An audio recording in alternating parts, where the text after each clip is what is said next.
welcome to the farm. It's what's for dinner.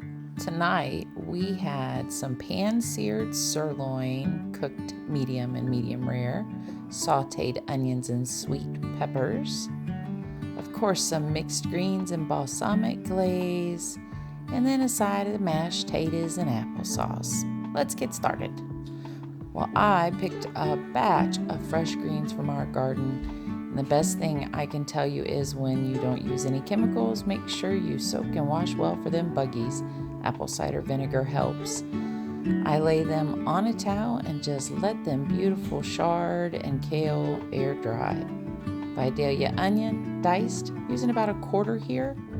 Get that top sirloin USDA, product of USA, out to bring to room temp. A little lard from the Amish butcher.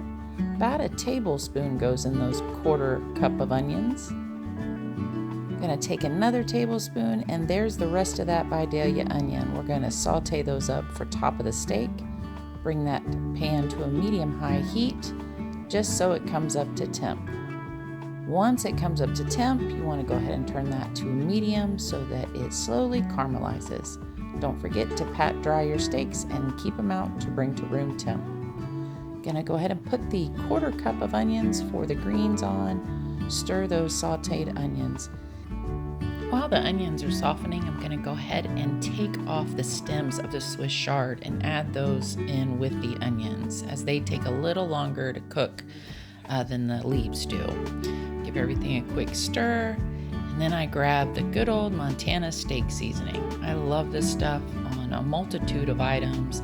Here I'm going to put it in the onions for on top of the steak, a little for the greens, and then of course you'll see I'll bring it out again later. A little salt for the onions. We're going to reserve putting on salt until later for the greens. At this time I'm going to add some sweet peppers, and then once I put those sweet peppers on, it's just a matter of adding the lid, keeping it on a low heat, and just letting those soften. While all the onions and stems are softening up, I finished chopping up the chard and kale. Cleaning up the little bits here, we save all of our vegetable scraps and a lot of our dinner scraps for our chickens. We eat an organic, healthy diet, and we give that diet to our chickens, and we swear by it, and that is why our eggs are so delicious that come off our farm.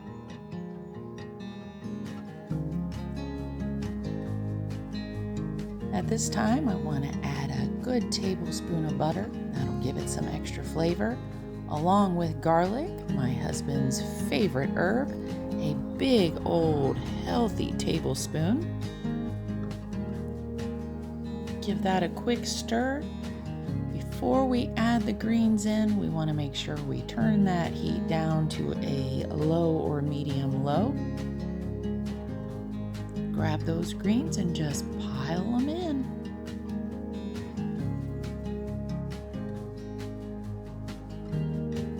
Now that all the greens are in and snug, time to add about, teaspoon and a half of sea salt. This will help wilt the greens, release some of the moisture. We're also going to add some fresh ground black pepper at this time, about a teaspoon to a half a teaspoon. I use a mortar and pestle that my son Tristan got me for Christmas, and I crack that fresh, and boy does it make a difference in the taste and the aroma. Put the lid on and let it set till it wilts. I'm gonna check those peppers. They've been on low. Give them a good stir. Time to add garlic, a heaping tablespoon. Told you we love it. And of course, a little more butter. Give a quick stir. Put the lid back on. Oh, those greens are wilting nicely.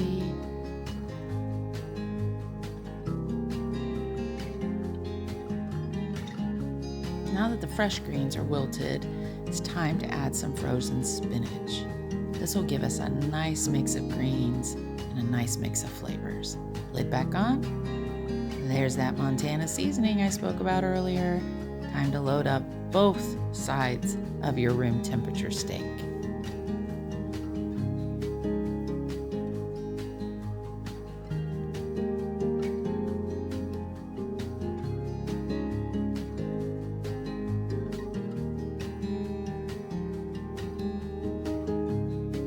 Now that the greens and the onions and peppers are almost done, time to preheat that iron skillet for the steak.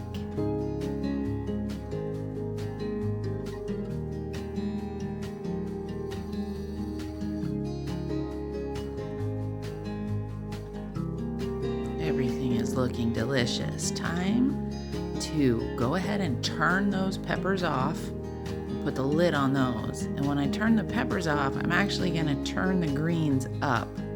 Checking that skillet in the back, still not ready. And since I turned that heat up, it's on a medium high. Now we're going to add some balsamic vinegar. Adding about 1/4 cup. Also, some red wine, about another 1/4 cup.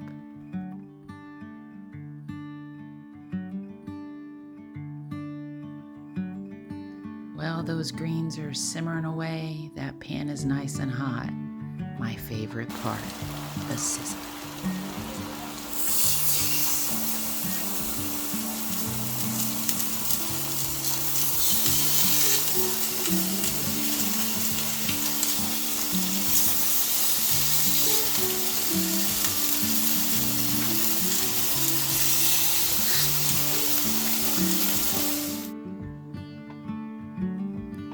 Give everything a stir.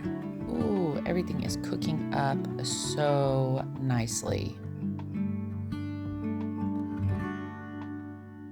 One last step on those greens, more balsamic vinegar. Here I'm adding about another 1/4 to 1/2 cup.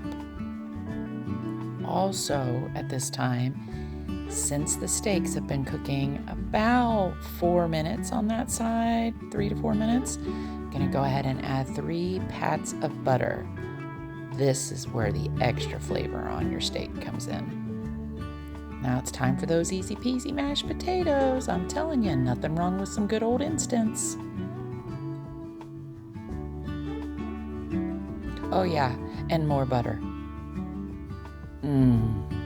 I wish I had smell-o-vision. It's been about 5.5, 6 minutes. Butter's in, flipping them bad boys over. Look at that crust.